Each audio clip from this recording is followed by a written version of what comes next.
Mosaic, a daily news program from Link TV, presents a selection of news reports from independent and state-controlled broadcasters from throughout the Middle East.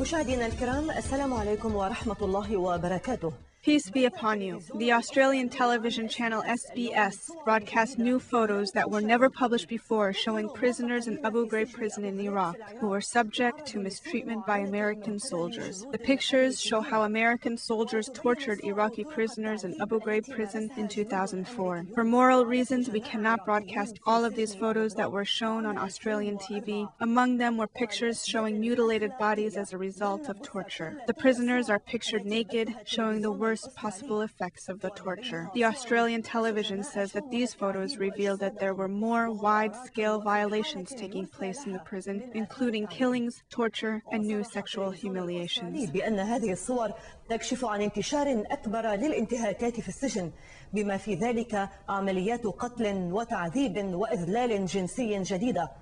The Australian television station clarified that the extent of the violations that are shown in the pictures indicate that the torture and mistreatment in Abu Ghraib in 2004 was much worse than previously acknowledged.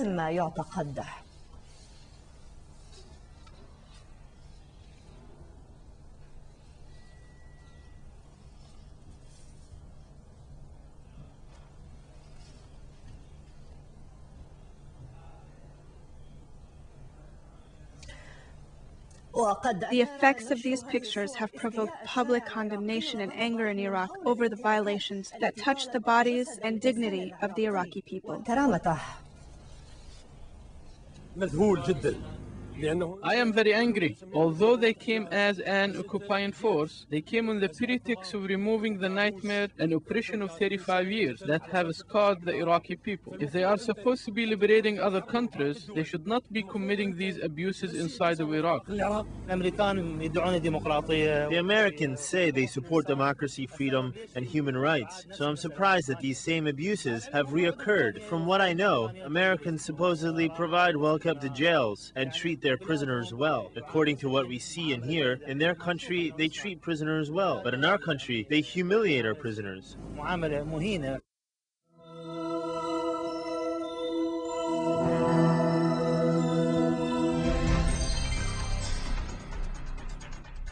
أهلا بكم من جديد. In Iraq, 13 people were killed, including 3 children and 7 policemen. Nearly 15 others were wounded, including 9 policemen, in a series of attacks in Baghdad. Meanwhile, an attack in northern Baghdad targeting farmers killed a number of people from one family. This man went into an angry hysteria when unknown armed terrorists killed 11 members of his family, among them the senior leader of one of the tribes in the area of Balad, north of Baghdad. The farmers were attacked on their farmland.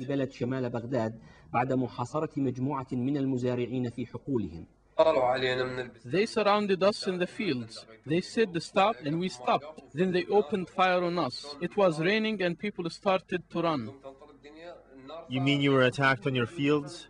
What was the reason? I do not know why.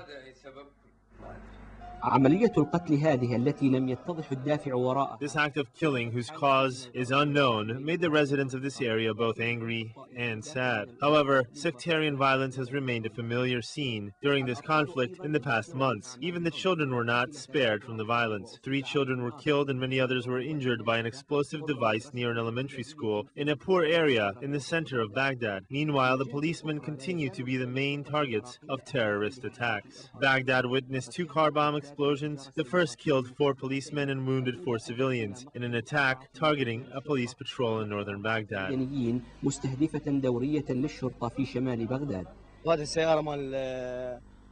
The car was next to the police car. The explosion went off and 3 policemen were killed. The driver was wounded.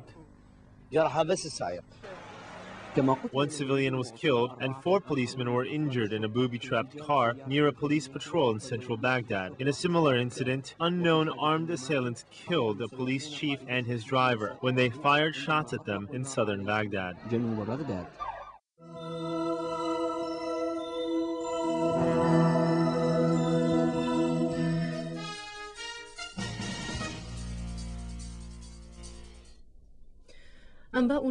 Five Pakistanis, including a child, were killed and dozens of others injured by police in a protest against the caricatures defaming the Prophet Muhammad, peace and prayers be upon him. This news comes amidst an apology by Finnish Prime Minister Matti Vanhanen for the insult and humiliation that Muslims have endured as a result of these cartoons. This also coincided with the announcements made by the Secretary General of the Arab League, Amr Moussa, and the European Union Foreign Policy Chief, Javier Solana, who confirmed that they will adopt legal measures to prevent the defamation of religions and beliefs. Apologies by the Finnish Prime Minister Matti Vanhanen and other European publications for the defamation of the Prophet have not alleviated the level of anger among Muslims around the globe. Muslims were outraged because there has been no disciplinary action taken against these newspapers that published the caricatures, and there has not been any official apology offered to Muslims. The door is still open for Denmark and other European countries to come forward and offer an apology to Muslims for defaming their religion and holy shrines, which has sparked violence all over the world.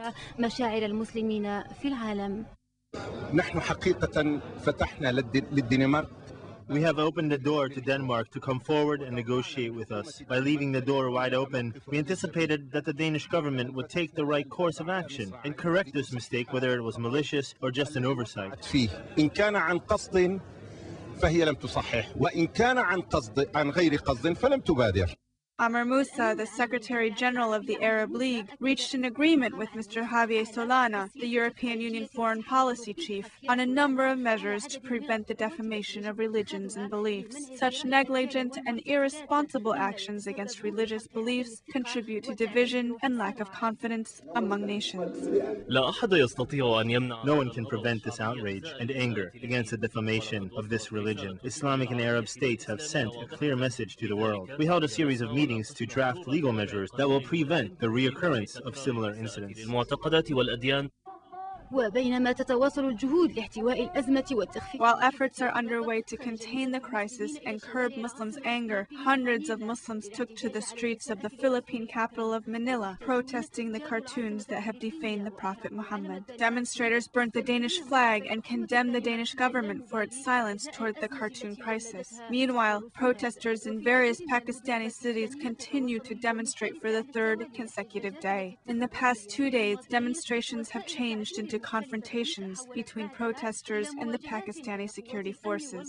Angry protesters in the town of Mushwir clashed with police after some demonstrators attacked 2 branch offices of a Norwegian phone company, an American fast food restaurant, and a number of banks. Pakistanis have voiced their anger towards ongoing Western humiliation of Islam and Muslims. Hundreds of Muslims staged a protest in front of the headquarters of the European Commission in the Belgium capital of Brussels. They handed over a letter to the Danish ambassador condemning the notorious cartoons. They also held banners calling for peace and love. They also argued the West must give up its arrogance and supremacy and look at Islam from a different perspective in order to acknowledge the harm done by insulting such a tolerant religion.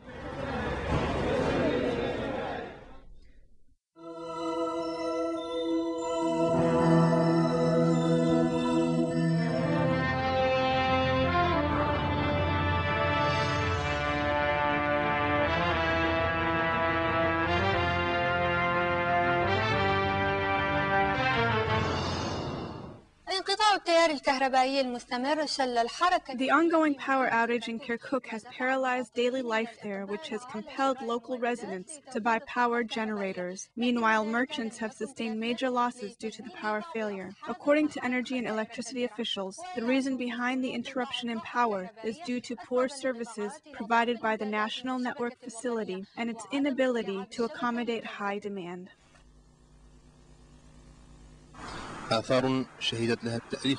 History bears witness to a country that has passed through decades of hardship and highlights the resiliency of the Iraqi people. Iraqis have faced many crises, including frequent and lengthy power outages. However, they have not given up hope. Old-fashioned lamps are no longer obsolete in Kirkuk. Iraqis need those conventional lamps more than ever. Frequent power outages have not only disrupted life in Iraqi households, but they have also interrupted businesses and commercial activities. Many local merchants have pointed the finger at Iraqi officials. الناس يموت كل يوم واحد كل يوم يموت 10 15 20 ببغداد بكركوك كافي 10 or even 20 Iraqis lose their lives each day in Baghdad and Kirkuk. This is enough. We do not have basic services such as electricity. As God is my witness, I tell you this is a disgrace. Where are the Iraqi officials? I plead to all officials, including the Prime Minister Ibrahim al-Ja'fari and all others, senior and low-ranking officials, to restore the power. Please help the people of Iraq who elected you to run their affairs. You, Iraqi officials, are responsible for the people, and God will judge you for that.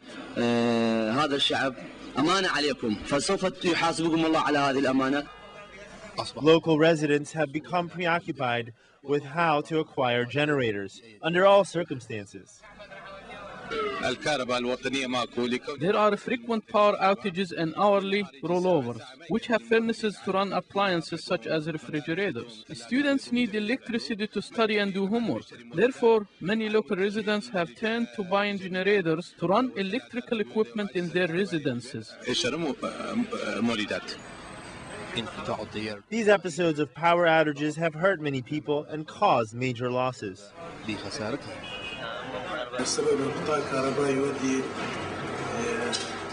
The power outage has affected business tremendously in my internet shop. Many customers have cancelled their internet memberships, and frequent power failures have ruined some of the computers that are connected to the internet.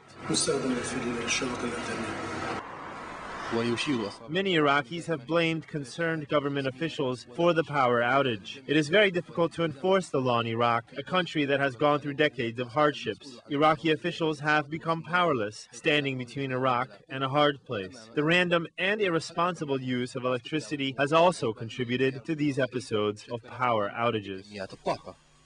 طبعا هاي الانقطاعات تتلخص بسببين رئيسيين. هي السبب الأول هي نتيجة عدم كفاية الطاقة التوليدية والحصة Two main reasons are behind the frequent power outages. First, there are not enough supplies of electricity subsidized to each municipality. Each municipality is currently given between 120 to 130 megawatts of power. However, it requires between 380 to 400 megawatts of power. Secondly, power supply facilities are incapable of distributing enough electricity. This has caused frequent and lengthy power outages and rollovers, thus burning many transformers. مثل احتراق المحولات وقواطع الدورة والشبكة نتيجة الحمل الزائد ونتيجة التجاوزات. Local residents are living between despair and hope. They are waiting for someone to pull them out of this crisis. لقناة بغداد الفضائية محمد أحمد مدينة كركوك.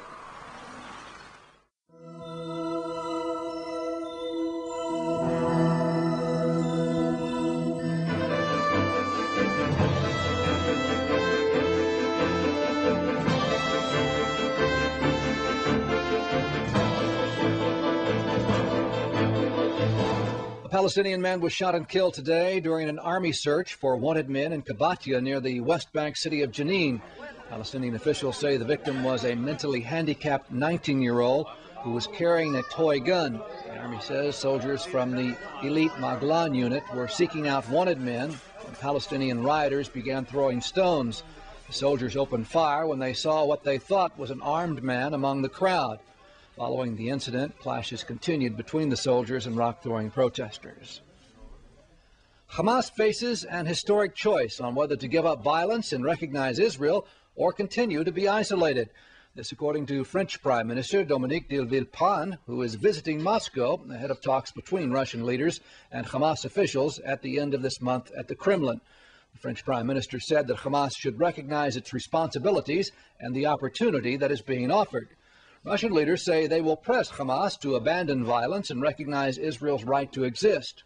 Meanwhile, only 3 days ahead of Hamas taking majority control of the Palestinian parliament, Israel today released one of the imprisoned Hamas men elected in last month's voting. 65-year-old Hamid Haj Ali was detained in September and held in administrative detention. Haj Ali was the top Hamas vote-getter in Nablus. Soldiers today dropped him off near the city of Hebron.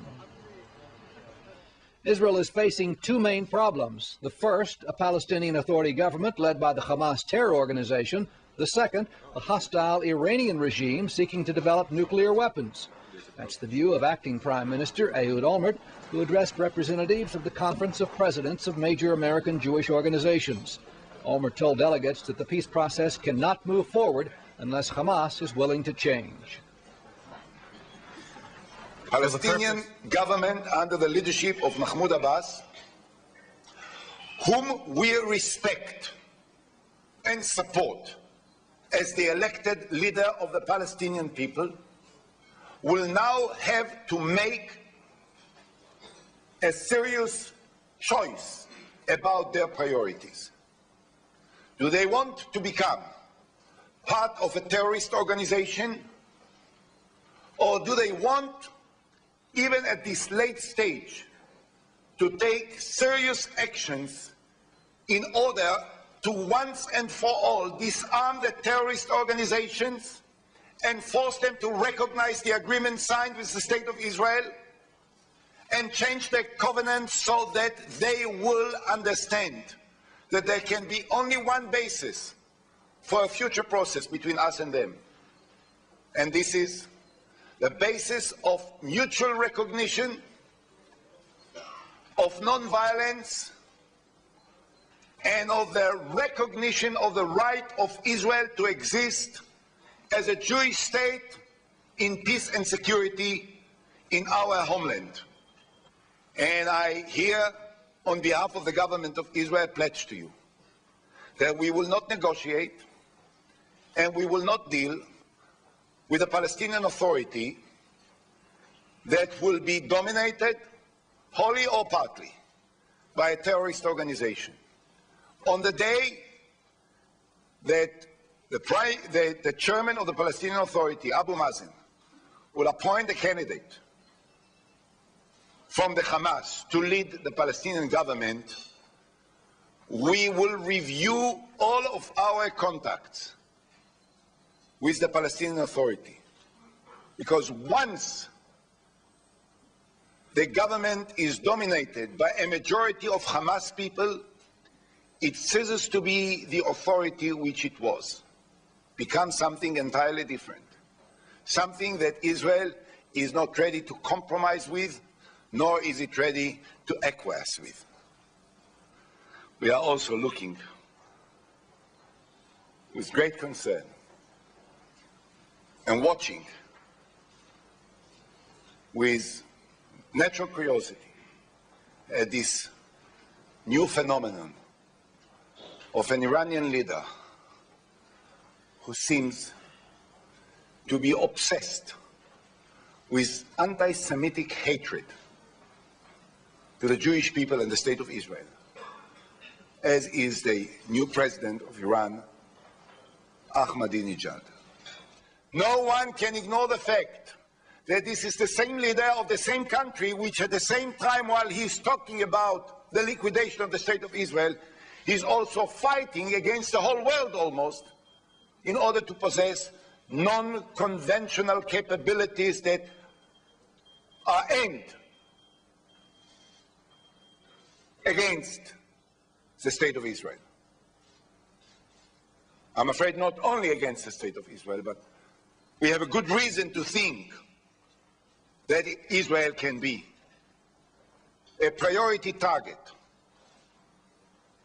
considering what he says and what he thinks and what he feels about our country.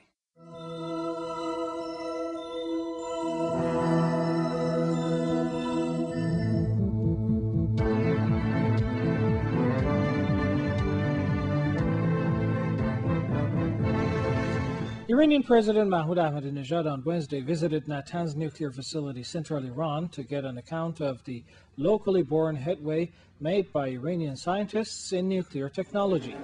Following the visit, the president told a gathering of managers in the complex that growing concern by the West over self-reliance and knowledge of Iranian nation are two main reasons behind the hype launched against the Islamic Republic.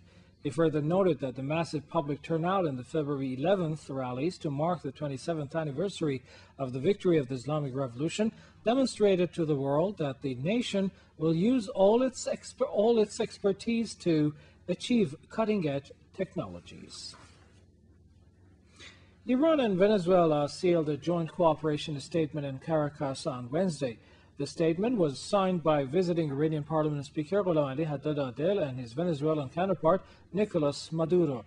After the signing ceremony, Iranian Parliament Speaker told the reporters that Iran is keen on boosting its comprehensive ties with Latin American countries, among them Venezuela, since, as he added, such countries are fighting for freedom and independence. Haddad Adel went on to say Iran is doing all the necessary measures to build confidence over peaceful nature of its nuclear program on the condition that the country is not deprived of its legitimate right to peaceful nuclear know-how. Chairman of the Venezuelan National Assembly in turn said the world is in favor of peace and friendship, while the United States is fanning the flames of fight and hatred around the globe. Earlier, the Iranian Parliament Speaker told the Venezuelan National Assembly that superpowers spare no effort to trample Iran's legitimate right to peaceful nuclear know-how. The visiting Iranian parliament speaker said Tehran has announced time and again that it is not seeking nuclear arms, but the very same countries which accuse Iran of flouting the international regulations are in possession of thousands of nuclear warheads and continue to make non-conventional use of nuclear know-how. He added those states seek to deny nations in the South access to cutting-edge technology. 3 people were killed and dozens more injured in Wednesday's protests against the insulting cartoons of Prophet Muhammad in Pakistan. This is while the heads of Islamic states issued a statement in Austria to condemn printing of the cartoons of Prophet Muhammad in the name of freedom of expression. This comes as European Union said the protests over the insulting cartoons have undermined the mutual understanding among the religious communities in European countries.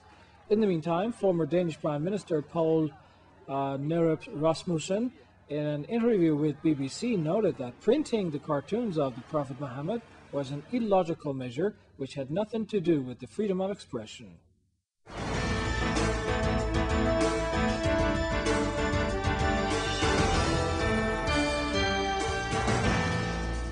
While Iranians continue to demonstrate outside European embassies in Tehran, a disabled Iranian artist painted a beautiful artwork of the Virgin Mary, peace be upon her. Hopefully his message will reach those who were disrespectful to the Prophet Muhammad, peace be upon him.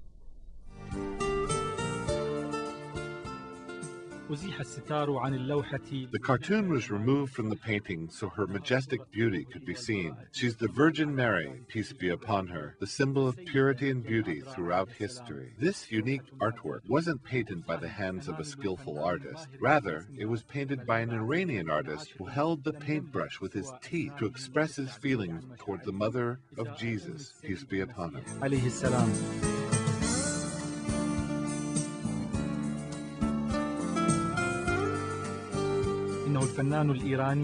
This Iranian artist is Hussein Nouri, who's now over 50 years old. He lost the use of his hands and legs during the war when he was a very young man. With soft and shaky sounds that reflect sadness and pain, the artist said that he hopes that his beautiful painting of the Virgin Mary will send a message to those who disrespected the most honorable and pure man on earth. أساءوا للفن عبر رسمهم رسوما تسيء إلى نبي الرحمة. By sketching the caricatures, they have defamed their education and civilization. By blaspheming the messenger of Islam, I tried to show the range of education and civility of Muslim artists by drawing the Virgin Mary, peace be upon her. عمد الفنان إلى إقامة هذا العرض أمام السفارة. Some reformers did not like these harsh statements towards the West as a way to resolve the nuclear issue between Iran and the West. This artist deliberately exhibited this artwork outside Denmark's embassy in Tehran, while many people were still demonstrating outside. Hopefully, his message will reach the world, a world on the verge of conflict between civilizations. The artist also sent another message. He purposely overused the colors green, resembling Islam, and white, resembling peace, to express that our world can become better if we love one another and respect holy symbols.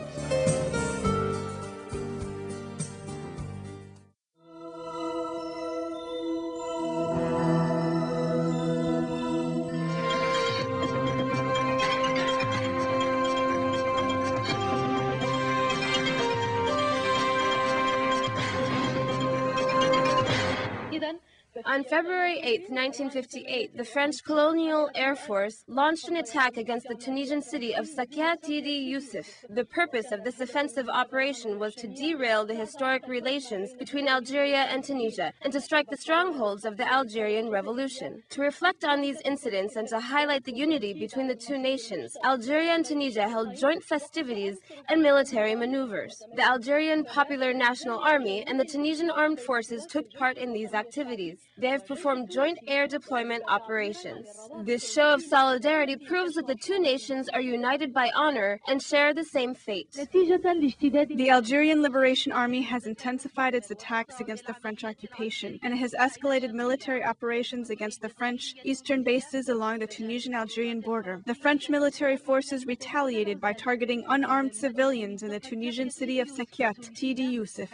On the morning of February 8, 1958, the French Air Force launched an attack on the city, dropping a series of bombs on it. This offensive operation lasted 1 hour and caused massive destruction, stirring world condemnation. Algerians and Tunisians are one united nation. We are not different from one another, and we welcome you here in Algeria. One day, we hope that all countries of the Maghreb and Arabian Peninsula will unite under one nation. That is what we hope for, and may God guide us all. A number of distinctive festivities were held in Algerian cities to commemorate this event. The Algerian and Tunisian armies carried out a number of military activities, including a joint skydive. In addition, several protests took place in the Sidi Youssef town area, where participants paid respect to dozens of the martyrs killed as a result of the tragic attack, which was aimed to sabotage the relations between Algeria and Tunisia. This event has indeed strengthened the unity between the two neighboring countries. Mr. Mohammed Al-Sharif Abbas, head of the Algerian Freedom Fighters, and Mr. Rafiq Belhaj Qasim, the Tunisian Interior and Domestic Development Minister, talked highly of such relations between the two countries. This anniversary will serve as a model for both countries. Algerians and Tunisians will learn from this experience and use it as a guide. This event has pushed our people to hold on to their values and principles. Our freedom fighters have struggled and fought hard for these beliefs. الوطنيون الأحرار لم تكن وشائج اللقاء بيننا مجرد شراكة ككل شراكة. Our relation with Tunisia is not merely coincidental. It is not similar to that of a partnership, which has advantages and disadvantages. It is fate and destiny that have brought us together. Our relation is bound by honor and brotherhood. It is part of a social, historical, and geographical union. بصلات الرحم والروابط الاجتماعية والتاريخية والجغرافية.